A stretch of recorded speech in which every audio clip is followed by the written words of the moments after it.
এইটো আলংপুৰৰ 12 কিলোমিটাৰ আগত দ্বাৰকা বস্তি।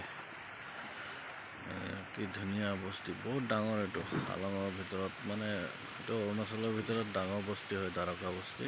বহুত ফেমিলি আছে ইয়াত। কি ধুনীয়া, এইবিলাক তৰাপাতৰ ঘৰ ইয়াতহে দেখিবলৈ পায়। দ্বাৰকা বস্তিত তৰাপাতৰ এইবিলাক টকৌ গছৰ পাত দি ঘৰ চাই থৈছে। কি ধুনীয়া। আলংপুৰৰ আগত বস্তি চাবলৈও ভাল, আহিব আপোনালোকে চাবলৈ। ধুনীয়া বস্তি, ভাল লাগিছে ইয়াত।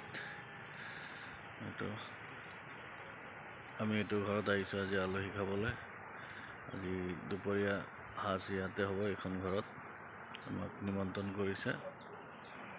আৰু এইফালে ওপৰত কি ধুনীয়া চিনেৰীটোৱে মজা লাগিছে চাবলৈ।